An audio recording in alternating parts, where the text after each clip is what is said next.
Oke, jumpa lagi di Total Politik. Nah, kali ini gue mau melanjutkan obrolan tadi soal studi Asia Tenggara dan bagaimana Amerika itu mencoba memahami dunia dan negara-negara yang akan bekerja sama dengan mereka untuk berbagai macam kepentingannya. Mereka melakukan pendalaman dan pengembangan pengetahuan bahkan membuat pusat-pusat studi yang membuat orang menjadikan dunia mengenal negara-negara bekas jajahan itu melalui mulutnya Amerika gitu. Salah satunya itu kalau gue baca gitu ya. Nah, Bang Azri, Ya, tema-tema bagaimana perkembangannya sekarang, kan nggak ada nama-nama besar lagi misalnya yang selevel Ben Anderson misalnya atau Kahin, udah nggak ada lagi tuh kayaknya di dunia di proyek-proyek Amerika terutama ya untuk kajian Asia Tenggara atau ilmu politik atau antropologi yang menjadikan negara-negara Asia Tenggara sebagai objek studinya. ya. Sebetulnya sih masih banyak ya. Cuman memang kan orang seperti Clifford Geertz atau Geertz itu, atau kayak Ben Anderson atau kayak James C. Scott, itu kan pionir. Pionir yang orang tuh tadinya tidak melihat Asia Tenggara, tapi karena karya-karya mereka itu orang jadi, wah ternyata kawasan ini keren. Gitu. Nah, sekarang ya masih banyak. Untuk ilmu politik ya itu ada Thomas Tepinski, ada Dan Slater, terus ada untuk Thailand tuh ada Alan Hicken.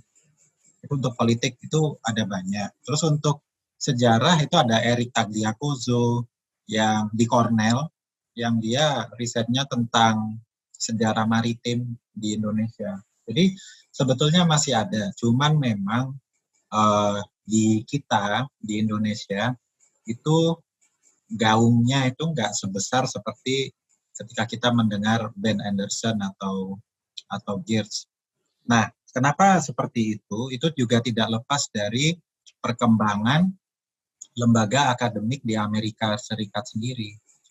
Nah, jadi sebelum saya masuk ke situ, saya perlu sampaikan juga bahwa orang di Amerika atau mungkin di negara-negara maju pada umumnya ya, itu ngambil PhD itu karena dia mau jadi dosen atau mau jadi peneliti. Kalau mereka nggak ada hasrat, nggak ada cita-cita untuk jadi akademisi, itu mereka nggak akan ngambil PhD.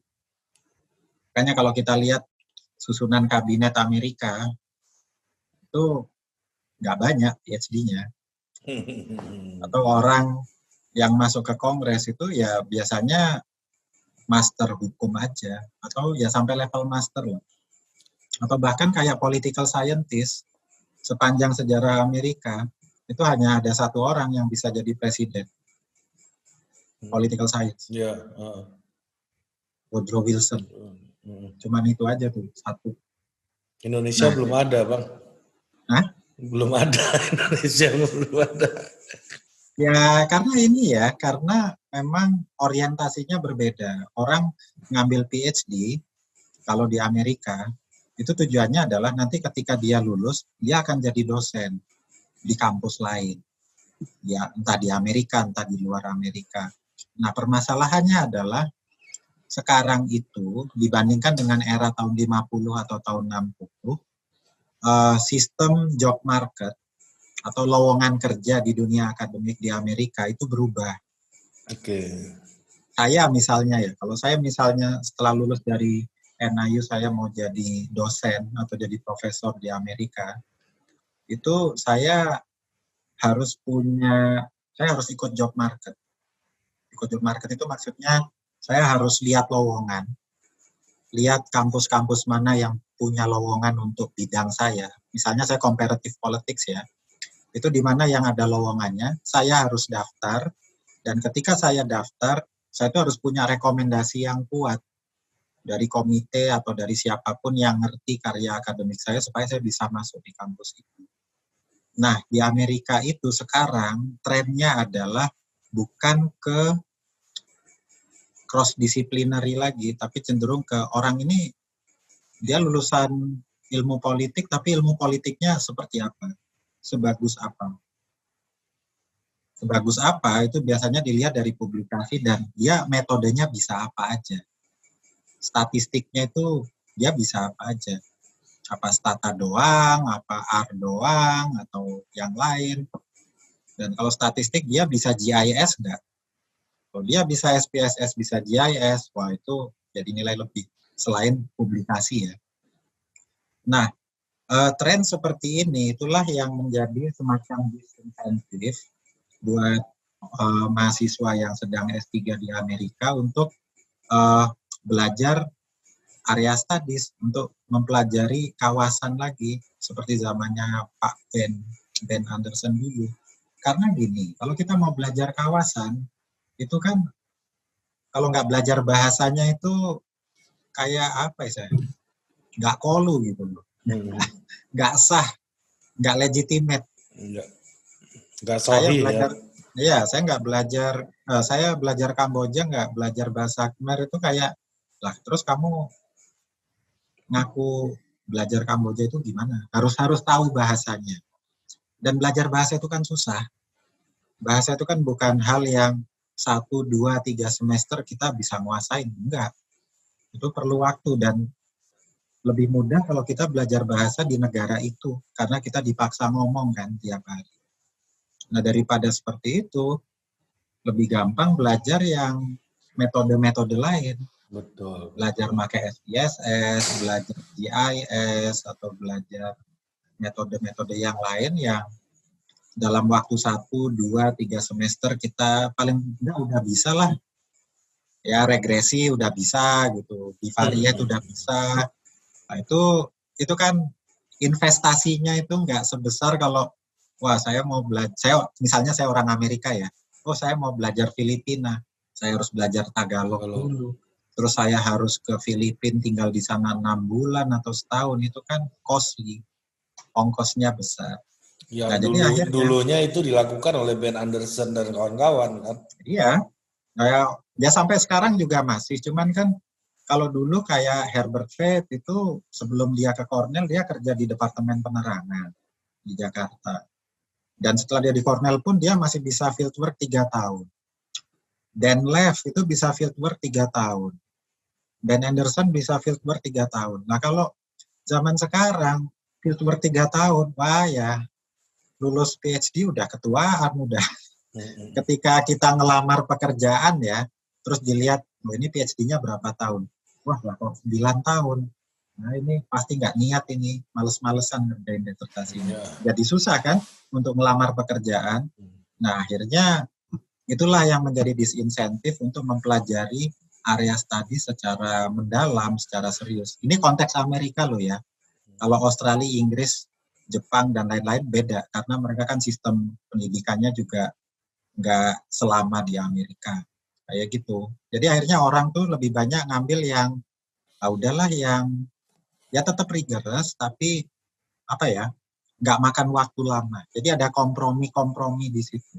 Ya, tapi pendanaan masih nggak kayak dulu lagi kan? Dulu kan ada Ford Foundation misalnya. Itu di sisi faktor yang lain itu. Jadi untuk pendanaan itu juga ini terkait sama politik Amerika juga ya. Sejak berakhirnya Perang Dingin, Asia Tenggara itu kan udah nggak terlalu seksi lagi untuk politik luar negeri Amerika. Terutama setelah 9/11 itu yang seksi ya Timur Tengah sama Asia Selatan. Karena terorisme, terus harga minyak yang naik turun. Jadi mereka mengalihkan fokusnya ke sana. Yang Asia Tenggara ini agak agak ditelantarkan begitu. Dianggap udah selesai lah ya.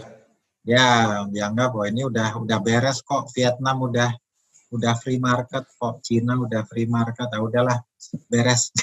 Nggak ada yang perlu dikhawatirkan lagi di Asia Tenggara. Jadi mereka pindah mengalokasikan ke Afghanistan, ke Syria, Timur Tengah lah secara umum, Irak, seperti itu. Nah, Itu bisa kelihatan dari bahasa yang ditawarkan kok. Jadi seperti Angkatan Darat Amerika itu punya sekolah bahasa, namanya DLI, Defense Language Institute, itu di Monterey di California. Nah itu dia ngajarin tuh 1001 bahasa untuk tentara-tentaranya yang akan ditugaskan ke sana. Salah satunya bahasa Indonesia.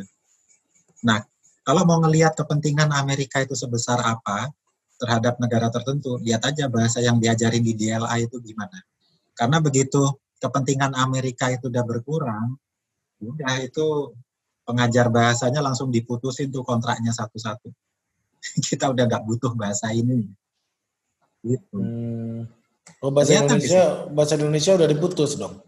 Enggak, masih ada. Masih ada Tapi ya? yang kayak bahasa Urdu, itu tahun 2001 mereka rekrutmen gede-gedean gitu.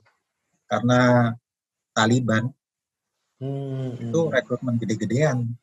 Tapi begitu kayaknya Afghanistan udah mulai stabil, mulai disunatin satu-satu, dipotongin satu-satu. Oh gitu. Karena kan itu tergantung deployment. Angkatan darat di sana mau berapa orang yang akan dideploy. Ya, dari situlah kita bisa lihat kalau bahasanya itu masih diajarkan dan dosennya banyak, wah itu artinya negara itu secara strategis masih sangat penting. Korea misalnya, Persia, atau Cina itu masih banyak pengajarnya. Tapi kalau yang bahasa-bahasa sekitaran Pakistan tuh udah dikurangin, banyak yang dikurangin kayak gitu. Okay. Jadi ya sekali lagi ya, politik luar negeri itu penting. Cuman memang ada wilayah-wilayah klasik yang itu kayaknya seumur hidup nggak akan ditinggalkan.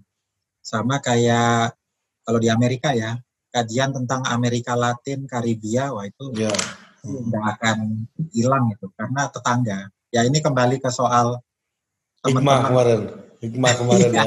Iya, tetangga kita yang sekomplek ini siapa aja? Itu Meksiko, Guatemala, Honduras, itu nggak akan mati itu. Ya karena nggak usah perang aja. Sekarang masalah imigran dari negara-negara itu kan banyak. Jadi tetap harus nggak akan berkurang. Sama kayak Australia yang ahli Indonesia itu kayaknya seumur hidup nggak akan berkurang. Pasti akan besar. Ya, tapi kita nggak punya banyak ahli Australia kayaknya ya. Nah, itu dia masalahnya. Tapi kalau orang Australia yang ahli Indonesia itu mulai dari Perth sampai Brisbane, sampai Sydney, Canberra, Melbourne, ada semua itu. Nah, Bang, sekarang tema-temanya menjadi apa, Bang, untuk kajian Indonesia dan Asia Tenggara pada umumnya? Kalau untuk Indonesia, temanya masih cukup beragam kok. Jadi nggak segmented. Apa aja itu ada. Ya tentunya ya, tema yang mulai dari reformasi sampai sekarang itu nggak mati-mati. Itu dua sih menurut saya. Yang pertama itu soal Islam. Ya. Islam dan toleransi. Wah, udah itu selalu ada kayaknya itu. Itu mulai dari penerima PhD pertama ilmu politik dari Amerika sampai sekarang tuh Islam terus, nggak habis-habis. Terus yang kedua, yang topiknya nggak habis-habis, dan ini tuh bukan nggak habis-habis ya, tapi setelah reformasi itu semakin seksi, itu desentralisasi. Nah itu orang kalau udah tentang Indonesia banyak sekali tuh yang pengen neliti desentralisasi karena orang kan penasaran. Ini negara lebih dari 32 tahun sentralistis. 40 tahun malah mungkin ya. 66, 32, 41 tahun sentralistis. Terus tahun 99 2000 ya otonomi daerah. Tiba-tiba didesentralisir semua. Itu gimana ya kira-kira? Jadi kayak orang eksperimen di lab gitu loh. Ini saya kasih treatment gini nih tikus ini. Terus tiba-tiba nggak saya kasih treatment lagi. Ini kira-kira bakal gimana? Nah itu soal desentralisasi itu nggak habis-habis. Mulai dari kayak Ehito Kimura di University of Hawaii ngebahas tentang kenapa di Indonesia itu kok orang rame-rame pemekaran. Kenapa ya kira-kira daerah suka pemekaran? Atau Michael Bueller, tapi Michael Bueller dari Perda Syariah. London School ya. Itu tentang tapi perda syariah. pernah di Norton juga kan Michael Bueller? Ya, saya dulu ngambil kelasnya sebelum pindah ke SOAS. LSI ya. SOAS ya dia ya. SOAS, ya. Yang pas Pilpres kemarin sempat rame dia kan. Ya. Pilpres yang kapan? 2019. 19 kemarin sempat rame soal gitu. ya soal apa tuh lobbyis apa tuh? Itu lama 2014 itu. 2014 ya dia ya. Ya. Itu jadi terus ada lagi Diego Fossati, itu di Hong Kong. Dia dari Cornell, lulusan dari Cornell. Itu ngebahas tentang public service delivery setelah desentralisasi. Bandingin. Ini satu kabupaten di provinsi A, tapi kabupaten ini berbatasan dengan kabupaten B di provinsi yang satunya lagi, tapi deket-deketan. Nah ini gimana? Ya sama kayak ini perbandingan public service delivery antara kota Depok sama kota Tangerang Selatan. Deket-deketan, tapi provinsinya beda. Iya. Sebelahan padahal. Jadi itu yang berkembang. Untuk kajian Asia Tenggara itu sekarang sudah nggak deskriptif lagi. Sekarang itu lebih ke menguji teori dengan metode yang dianggap paling bisa menjelaskan hubungan sebab akibat. Kalau dulu deskriptif tuh kayak apa sih Bang? Coba buat penonton mungkin banyak yang enggak. Deskriptif itu ya seperti bukunya Herbert Fay tentang Wilopo kabinetnya Perdana Menteri Wilopo tahun 52-53. Di Wilopo ini siapa, terus partainya apa, siapa aja anggota kabinetnya, keputusan-keputusan apa yang dibikin. Jadi ya deskripsi tentang suatu fenomena politik gitu. Kayak misalnya antropolog ya belajar tentang suku Tengger gitu. Nah, suku Tengger ini sejarahnya gimana? Robert Hefner ya. Ya, Hefner. Ini asal sejarahnya dari mana? Mereka sehari-harinya ngapain? Terus bagaimana interaksi antara individu? Iya, tema-tema kayak gitu kayaknya udah nggak rame lagi kayak. Termasuk kayak Santri Abangan Priai kan juga tema-tema deskripsi juga kan? Ya, karena itu tadi datanya kan belum ada. Karena datanya belum ada ya mereka cari data dulu. Ini gimana sih? Gitu. Memang plan jangka panjang ya. Ya, tapi setelah data itu terakumulasi, setelah pengetahuan itu terakumulasi, orang kan mulai berpikir untuk melihat pola. Ini polanya gimana? Apa iya Indonesia itu masih terbagi dalam 3 kelompok ala Geertz itu? Apa iya Indonesia itu masih Santri Abangan Priai? Dan itu ditarik ke banyak bidang, ditarik ke pemilu nasional misalnya. Kenapa hasil pemilu 99 itu kok mirip kayak hasil pemilu 55? Nggak ada partai yang menang mayoritas mutlak itu kok nggak ada. Dan pengelompokan partainya kok malah ngulangin tahun 55 lagi. Ini apakah aliran istilahnya, konsepnya Geertz itu kan aliran. Politik aliran itu masih ada atau enggak? Nah itu loh, jadi banyak yang aliran bukannya Herbert Fay ya aliran ya? Enggak, itu dari Geertz. Ya. Dari Geertz yang terus diadaptasi ke politik. Jadi kalau dia itu priai, milihnya PNI. Kalau dia itu abangan, milihnya PKI. Kalau dia santri, milihnya Masyumi. Kalau dia santri dan abangan, milihnya NU. PKNU. Ya, jadi adaptasi dari alirannya Geertz. Nah, jadi sekarang itu kalau kajian politik, kalau tema masih cukup plural, walaupun Islam sama desentralisasi itu cukup dominan ya. Ya, Bang Anto aja di Malarangin kan juga soal desentralisasi kan? Enggak, tentang pemilu. Pemilu. Yang desentralisasi itu Ini kalau di NIU itu Pak Anies, Anies. Pak Oh. Anies Baswedan sama Pak Ketut Erawan. Pak Ketut Erawan itu juga tentang desentralisasi. Kalau Pak Andi Malarangeng itu tentang judulnya tuh Contextual Analysis of Indonesian Election. Oke. Ya. Oh, dia Jadi tentang ikut membuat undang-undang otonomi daerah gitu ya. Tim 7, ikut tim 7 sama Pak Rias ya. Pak Rias, Pak Ramlan, Pak Afan Ghaffar, Pak Joher Mansa Johan kalau nggak salah, Anas Urbaningrum, 7 orang lah. Nah, jadi memang kalau kita lihat problemnya udah berbeda ya, nggak kayak dulu lagi. Yang dulu memang soal-soal data, sekarang lebih ke bagaimana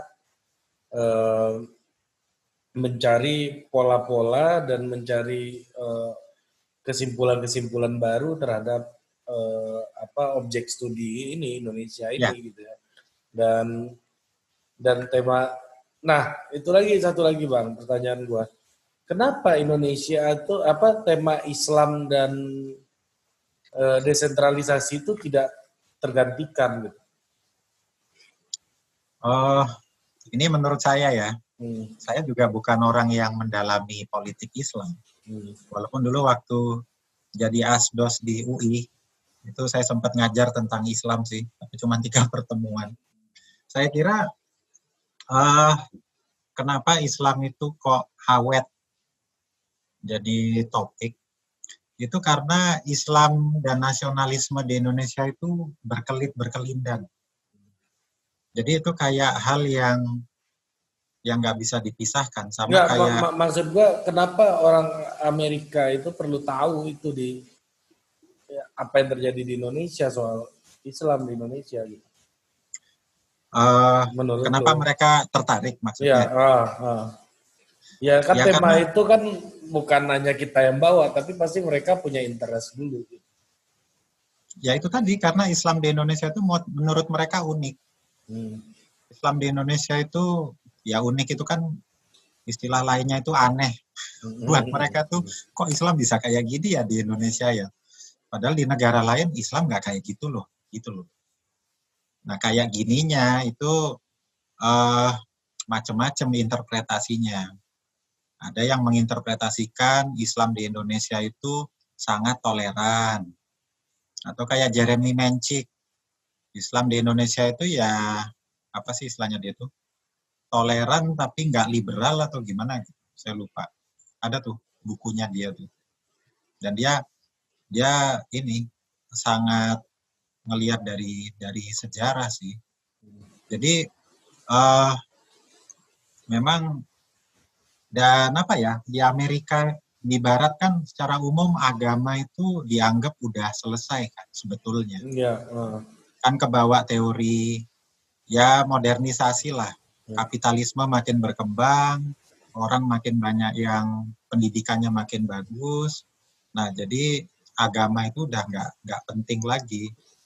Tapi kalau di Indonesia atau di Asia Tenggara secara umum itu kan bukan itu yang terjadi kan. Bahkan sekarang di Amerika ya agama tuh jadi penting lagi. Oh ini nih namanya nih, Jeremy Mencik, Tolerance Without Liberalism. Jadi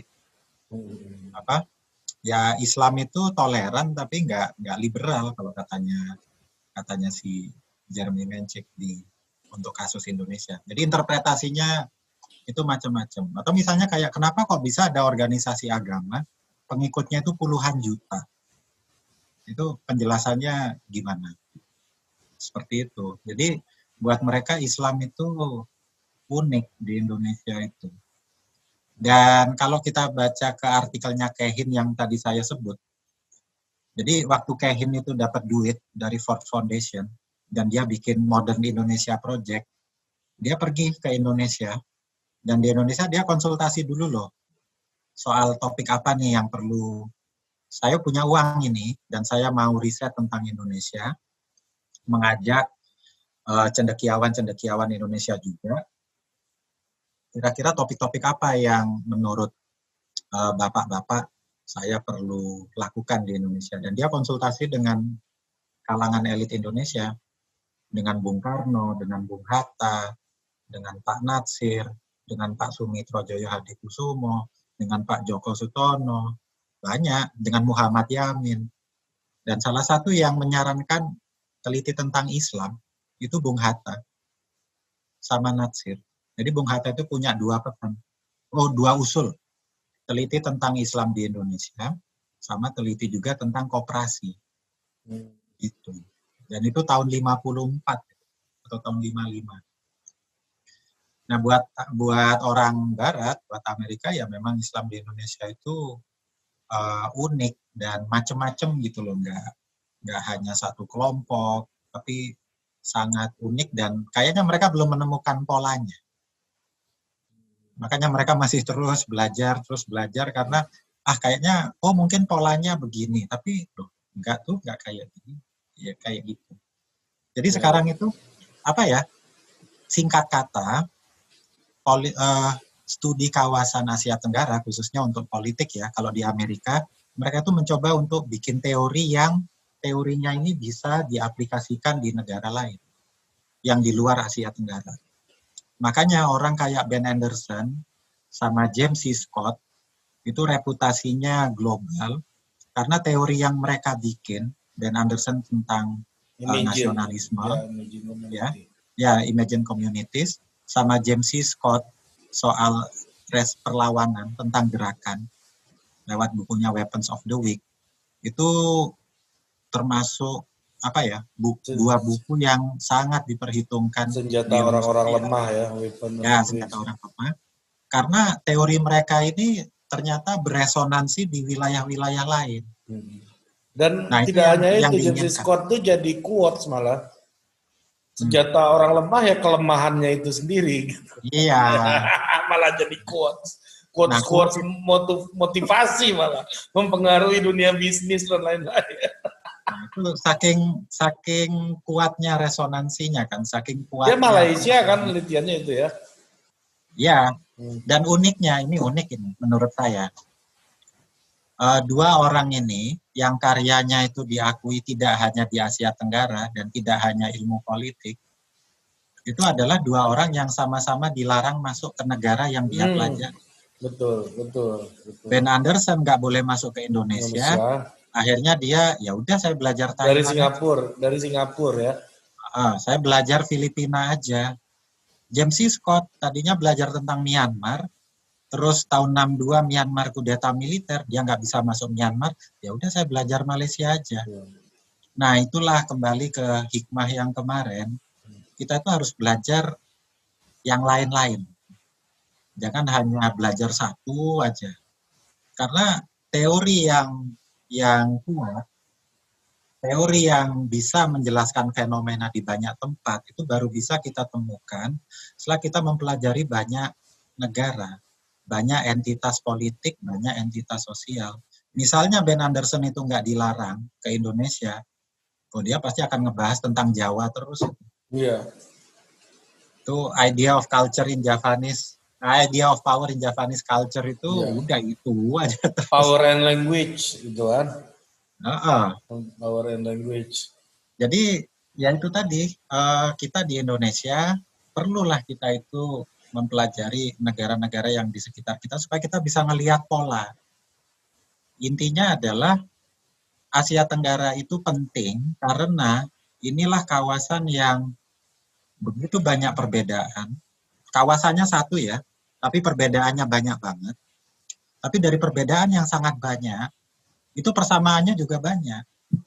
Dan itu nggak ada di kawasan lain loh.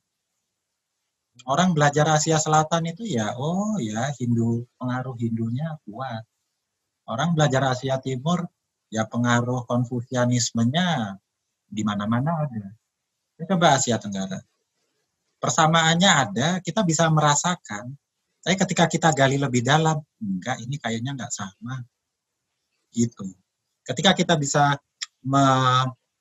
membingkai persamaan dari sekian banyak perbedaan, atau sekian banyak perbedaan dari sebuah kesamaan, Di situ baru kita bisa membuat suatu refleksi, suatu teori atau suatu pola yang itu tuh bisa digunakan untuk menjelaskan fenomena sosial yang ada di negara lain. Kayak gitu. Jadi memang eh, ini soal problemnya udah sangat berbeda gitu dengan yang asabikul awalunnya ini ya. Oh ya, beda Udah banget. Beda berbeda lain. problemnya. Mereka dulu belajar Asia Tenggara ya karena pengen tahu aja, ngumpulin data aja. Kalau Tapi sekarang kalau sekarang udah ke teori building, udah harus bisa membaca, membuat pola, yang pola ini bisa digunakan untuk menjelaskan fenomena yang serupa di kawasan yang nah, lain. ini juga satu lagi nih. Ini pertanyaan terakhir gue mungkin. Terus apa dampaknya bagi Amerika gitu ya, ketika mereka punya lulusan-lulusan yang kemudian menjadi reputable figur gitu ya, menjadi prominent figur di Indonesia gitu. Ya tadi lu sempat singgung Anies Baswedan gitu misalnya. Kita tahu di Northern Illinois juga ada Andi Malarangang, Philips Vermonte gitu ya, dan juga Ya. lulusan sana. Dan misalnya sebutlah kayak Mas Bambang kemarin BHM Harvard Kennedy School gitu. Dan kita lihat, gue ngelihat di Indonesia reputable figure itu yang lulusan luar negeri yang paling punya pengaruh itu memang lulusan Amerika, memang beda gitu. Nah, manfaatnya buat Amerika sendiri lu lihat gimana, Bang? Ya ini lebih ke aspek diplomasi juga sih, dan ini nggak hanya Amerika, tapi setiap negara itu ya apa punyalah kepentingan seperti itu. Cuman begini, kalau pengaruh Amerika terhadap orang-orang yang lulusan sana itu ya lebih ke networking aja, sama ini nilai-nilai yang terkait dengan Amerika sendiri, misalnya seperti liberalisme, misalnya seperti demokrasi. Itu kan kalau kita nggak apa ya, nggak belajar di sini, itu kan kalau kita belajar di sini kita kan ngelihat secara langsung. Sebetulnya nggak harus ke Amerika sih, ke Australia atau ke Eropa itu kita juga melihat secara langsung. Tapi lebih ke apa ya, pertukaran budaya aja sebetulnya, sama uh, lebih ke supaya orang Indonesia itu mengenal ini loh nilai-nilainya yang dianut oleh Amerika itu seperti ini gitu. Karena kalau kita di sini kita itu enggak, ya tergantung orangnya juga sih ya. Kita itu enggak selalu ngelihat oh Amerika itu hebat banget, oh Amerika itu bagus banget. Enggak. Bayangan orang di Indonesia itu kan banyak yang ini aja saya sering dibecandain kok waktu saya ke Amerika. Oh hati-hati loh nanti kalau di sana apa dicuci otak sama CIA. Gitu. Padahal justru dengan kita itu sekolah di sini, baik dan buruknya Amerika itu kita lihat dengan mata kepala kita sendiri. Coba, pernah nggak Bang Arput di Indonesia ngebayangin bahwa ada satu kawasan di Amerika itu yang dalam waktu satu malam, dan ini rutin loh, nggak cuma sekali dua kali, 50 orang mati ditembakin tuh pernah dengar nggak? Nah itu dekat kampusnya, itu di Chicago itu, dekat University of Chicago tuh. Kampusnya Pak Mansap ini ya. Ya, di luar komplek kampusnya itu kampung koboi itu, tempat orang bedil-bedilan. Dan dalam setahun tuh bisa 300-400 orang meninggal ya, karena perang perang skala kecil. Tadi sore teman gua alumni University Southern California University juga cerita hal yang sama. Oh ya, Iya, gue di Amerika itu ya nyaman hidup gue, tapi cuma satu aja, ancaman senjata ini loh. iya. Itu kan hal yang kalau kita di Indonesia itu, oh, kita di Indonesia ya, dengar ada letusan senjata itu kan udah, ada apa ini? Kalau di sini untuk komplek-komplek tertentu, kawasan-kawasan tertentu itu hal yang rutin. Malam-malam dar der dor itu biasa. Itu kan hal yang kurang baik ya sebetulnya. Tapi kalau kita nggak ke sini, kita kita nggak pernah berpikir, oh ternyata di sini ada war zone juga, walaupun skalanya kecil. Belum kalau kota yang kayak Detroit gitu, yang ditinggalkan penduduknya, kriminalitasnya tinggi. Jadi menurut saya, dengan kita pergi ke sebuah negara, kita itu justru, apalagi tinggalnya lama ya di situ, kita itu tidak hanya mengetahui kelebihannya aja, tapi banyak sekali aspek-aspek lain, kekurangan-kekurangannya yang kita nggak tahu. Itu baru soal keamanan. Saya belum bicara soal segregasi sosial, belum bicara soal infrastrukturnya yang sudah lama nggak diperbaiki, masih banyak lagi yang lain-lain. Kayak bandaranya Chicago itu dari tahun 70, tahun 60, nggak pernah di-upgrade. Kalau habis dari Jakarta, dari Soekarno-Hatta, mendarat di O'Hare, ini bandara kok kayak tahun 60-70 ya. Padahal bayangan kita kan, oh Amerika tuh hebat, Amerika itu keren. Saya coba ke bandaranya Los Angeles, Tom Bradley Airport. Itu ya bandaranya, waduh itu tahun 70 kan itu. Nggak pernah di-upgrade sampai sekarang. Namanya jalan retak di sini itu ya banyak, nggak sedikit. Nah hal-hal kayak gitu itu kan mengimbangi hal-hal positif yang kita lihat. Jadi apa ya? Saya kira kepentingan Amerika dengan banyak-banyak mengundang mahasiswa untuk sekolah di sini itu lebih untuk mendekatkan hubungan aja supaya kita ngerti kulturnya Amerika bagaimana dan nanti ketika kita pulang kita itu bisa bicara dengan sesama teman orang Indonesia yang selama ini hanya melihat Amerika dari Hollywood, yang supaya kita tuh bisa bilang, oh ya mereka nggak gitu-gitu amat kok, meluruskan hal-hal yang selama ini tuh kurang tepat seperti itu. Ya kayak misalnya gini deh, kaget nggak sih waktu Capitol Hill itu diserbu?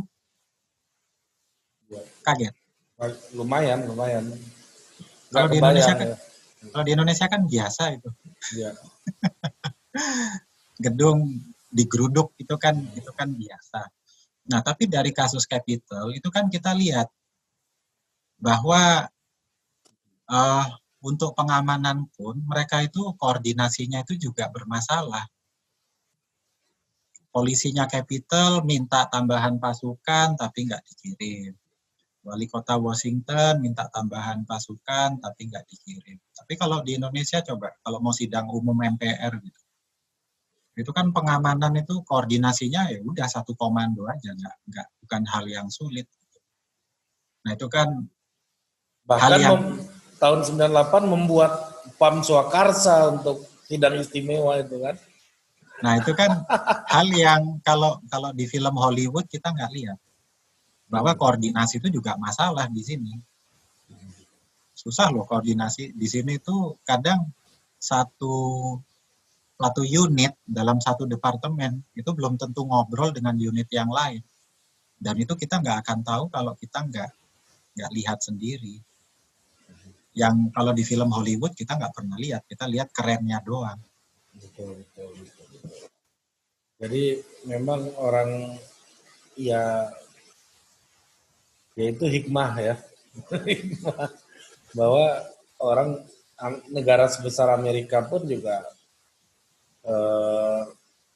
butuh spokesperson gitu ya di berbagai macam negara gitu. Iya. Untuk memendekatkan diri gitu ya. Ya sama, kita Indonesia kan juga sama. Kita banyak ngundang, bikin pertukaran pelajar, kita bikin beasiswa untuk belajar bahasa Indonesia, mendatangkan mahasiswa dari Amerika. Itu kan tujuannya ya supaya mereka ngerti orang Indonesia seperti apa, supaya nanti ketika mereka kembali ke Amerika, mereka itu bisa menyampaikan hal yang lebih akurat gitu, berdasarkan pengalaman mereka. Karena media kan bisa salah, seperti Pak Bambang bilang kan kemarin, ya kami ini watchdog, kalau ada yang kayaknya mau hal yang kayaknya nggak benar, itu kami pasti gonggong. Tapi belum tentu kalau kami gonggong itu pasti terjadi. baru apa istilahnya, baru niat aja kami udah gonggong gitu. Ada orang niat nggak baik, kami udah gonggong, tapi belum tentu faktanya apa ya niat itu kesampaian itu kan belum tentu. Karena kan sifatnya hanya memberi peringatan. Ya sama seperti itu. Tujuannya itu istilahnya P2P, people to people contact. Oke, Bang Azri, udah lumayan panjang nih obrolan kita soal Asia Tenggara dan hikmahnya gitu dalam Ya, mempelajari suatu bangsa atau suatu negara, dan ternyata cara memahami kita terhadap cara kita memahami sebuah negara itu pun ya terus berkembang gitu. ya betul. Ya kalau Pasti. kita tetap memahami orang lain seperti mana kita memahaminya bertahun-tahun yang lalu, berarti tidak ada yang kita pelajari selama kita hidup gitu kan. Hikmahnya kira-kira begitu kan, termasuk juga Amerika memahami Indonesia dengan cara dan kesimpulan yang terus berkembang setiap saat karena mereka bergerak dan untuk mempelajari. Ya, dan ini kalau boleh ngomong dikit ya, Boleh nggak dong, lama. boleh. Saya setuju dan ya pasti berkembang ya. Karena kita kan manusia. Virus COVID aja berkembang kan. Ya, jangan dong. Ada versi Inggris, versi Afrika Selatan kan. Apalagi kita manusia, kita pasti juga akan berkembang terus. Tapi saya kira yang ingin saya garis bawahi di sini itu kita sebagai orang Indonesia yang merupakan bagian dari keluarga Asia Tenggara, saya tuh ingin kita semua itu lebih mengenal tetangga-tetangga kita karena kawasan ini tuh wah benar-benar unik. Sepertinya belum ada loh kawasan di dunia yang keunikannya itu seperti Asia Tenggara ini. Kita bisa lihat dari perbedaannya itu banyak, tapi dari perbedaan yang banyak di Asia Tenggara itu kesamaannya itu juga banyak.